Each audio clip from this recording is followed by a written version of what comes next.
What's up, tribe? How you guys doing? Go ahead and hit that subscribe button. I hope you like this video. This is Marriage Boot Camp, season 16, episode 6, I believe we're on.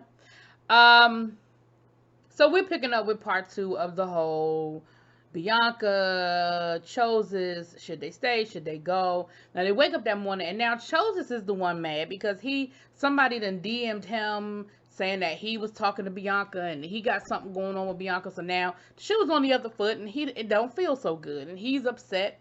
And I'm thinking to myself, what are y'all really doing? Like, what is going on with the two of y'all? Ultimately they go back and forth. They have a house meeting and everybody gets a chance to air how they feel. But at the end of the day, the decision is made to let them stay. Like, look, we think they do have real feelings for each other, and if they really are trying to figure it out and work towards a relationship, then y'all do it. And let me give a shout out to my subscribers, Lil Baby and Shauna, because y'all always be coming through with the info. They done put in my comments already that the couples make anywhere from $275,000 to $300,000. So yeah, that is and in the words of Lil Baby, that's a quick lick. Okay. So I could definitely see where the incentive might be. If you need the money and you get that call from your agent, I can definitely see where there's an incentive there. But I do think there's a relationship with them. I just don't think it's going to last. I'm sorry. I don't think there's a boot camp in the world that can save the two of them in this moment. 10 years from now, when they've grown a little, they've experienced a little, they've been through some stuff, maybe, you know what I'm saying? You know what they always say, let it go. If it comes back, it was meant for you. But in this moment, right now, I just don't think boot camp can save them. But they're going to let them stay. So it is what it is. So today's activity is all about communication. So the couples have to wear, basically, they have to wear outfits where they're together. Like the large pants that can fit all 4 legs and the arms and all of that. So they're stuck together for the whole day. And all I kept thinking was, they have got to be hot. They were outside doing activities. You could see the sweat coming through their clothes. I mean, I was like, they have got to be hot. But anyway, so the first activity was they had to go outside.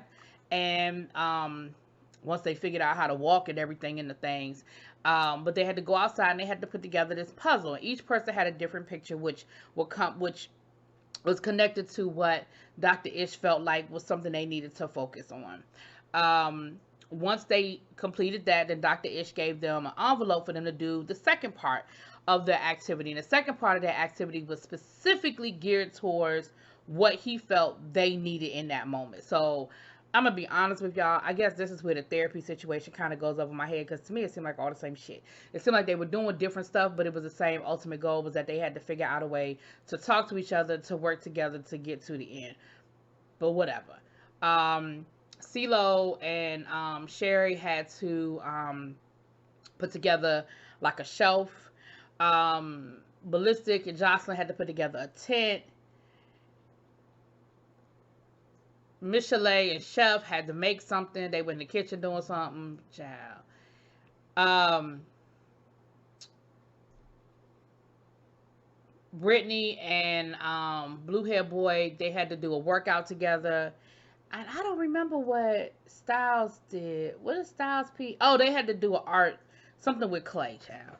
So, as with everything with boot camp, it wasn't really about who got finished first and all of that. It was really about who took the most advantage, who communicated the best, who talked to each other the best, blah, blah, blah, blah, blah. All right. So then they had a moment to rest, and tempers started flaring a little bit. We saw Jocelyn and Ballistic have a moment, and Styles P's wife, because y'all know I'll be messing that baby's name up, and her name is so pretty. Ajua, I think I said it right that time. But she said something that, and it was either her or him. It was either her or Styles said it. They was like, look, but y'all are stuck together, so y'all gonna have to figure out a way to de-escalate, apologize and move on. Because it wasn't like one of them could get up and walk away, but it was starting to get really nasty. Like, they were really starting to get a little, especially Jocelyn, so it was starting to be a little nasty. So, but they listened and they de-escalated and they did apologize. But they were, and you know what, again, in this one, I don't even blame them. They had been stuck together all day. It was hot. They were in that heat. They had done two activities. I probably would have been irritated too, you know, and it probably wouldn't have took a whole lot for me to blow either. But I think all of the couples did a good job of not get, I mean, they all had tiffs, you know what I mean? They all had little tiffs along the way, but I think they both did a really really good idea. I mean, really did a good job um of not letting it get to a boiling point. Y'all know what I'm saying? So then like I said, they had a chance to rest. So then they had to go down to this obstacle course down at the basketball court. And I was thinking to myself, I know good and well they're not going to make them do that obstacle course connected like that. I was thinking like three-legged race type stuff. But they did actually let them come out of the sweatsuit and let them compete um, in their regular clothes. So this was a competition where basically they weren't blindfolded per se. They had these goggles on where they could see a little bit like shadows and stuff. They called them drunk glasses because it's supposed to look like, I guess, what your vision looks like when you get drunk, whatever. Jocelyn said she ain't never been that drunk. That tells me that they weren't accurate because we know Jocelyn has been drunk a lot. Very drunk. A lot. So one couple had to use the blowhorn, the megaphone, not blowhorn, the megaphone to direct them while they had the mask on, while the other um while the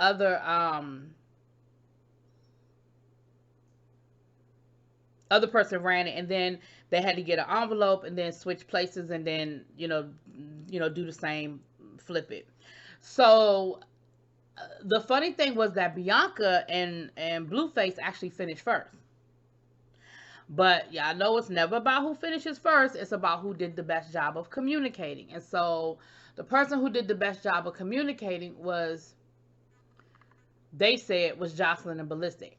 I personally think it was Styles and Ajua, personally.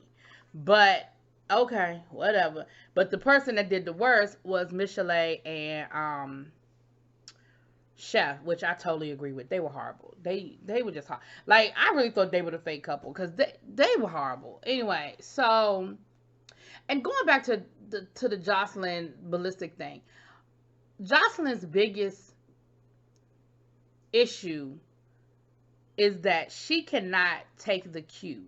She doesn't know when to stop. When he's telling her to stop, she doesn't hear you know how a kid can hear the difference in their parents' voice from "get over here please" to "get your ass over here." She doesn't hear it. And it's almost like she's not going to let a man tell her what to do. So when he's asking her to do something, instead of her just saying, "Oh, you know what, my man wants me to do this," or "my man wants me to not do this," it's almost like she hears it as as a warning, and she's gonna do the opposite. And so the argument started because he was asking her to stop doing certain things because he was like, well, she moves a certain way, then I have to adjust, and then it hurts my back, and da da da da da, and blah blah blah blah blah. And so it was almost like she just refused to just acquiesce instead of saying, "I'm sorry, babe. I know we in this together, and if that's hurting your back, my bad. I'm gonna stop doing it." So, but anyway, it escalated from there. But it's like even with the pool party, like, she just doesn't understand when to stop. You know what I mean? We can laugh and we can joke and we can have a good time, but there's a point where I need you to stop. So as a result, Jocelyn and Ballistic, they won, like I said, and they were getting dinner served to them, and the loser had to serve them dinner. Well, the loser was Michelet and Chef. Now, let me say this. Excuse me. Chef took this as an opportunity to be a jerk about it. And here's my thing. There are a couple of issues that I have with this. My first issue is, okay, it's all fun and games to run a prank a little bit. But then ultimately, have some food ready for them. Like, have their dinner ready. Like, play the game. The second reason why I thought this was a bit much is because this is what you do for a living. You are on a national show. I don't give a damn if only 100,000 people watch this show. That's 100,000 people you are advertising to. They have given you a golden opportunity to show people what you can do, and you wasted it because you were being a jerk. Like you could have finessed, like play the prank, okay? Like they were giving them spring water, they took the water out the pool. Okay, ha ha ha, it's a joke. Um, he gave them salad in a champagne glass and was like, "What you talking about? That's champagne salad." Like those two things, kind of cute. But now when all of that is done, have some food for them. And I really think it was personal because he was like a Puerto Rican princess, and this. I really think it was personal, and I really think he had an issue with the fact that they won, and I think he just couldn't make himself do it. And you could tell Miss Chalet wasn't really with it. Like she went along with it, but you could tell she wasn't all in. Like she didn't think it was funny. She didn't think it was as funny as he thought it was. And I feel like I just feel like he wasted an opportunity to show them how much he could, what he could do. And so anyway, I just feel like he wasted a whole opportunity with that situation. But then neither here nor there. So then when they got to the critique, everybody critique was whatever, whatever, whatever, till they get to Michelet and Stu again. And Dr. Ish is trying to tell him, dig a little deeper, talk. Like he was like, y'all should still be in the honeymoon phase, and it just seems like y'all are just, y'all are just not at that point where y'all are communicating with each other and opening up to each other. And he was like, well, curiosity killed the cat. And like it's like he was just fighting. Like when they were trying to tell him stuff, he just couldn't. He was like, no, that ain't gonna work. No, that ain't good. No, that ain't da da da. So then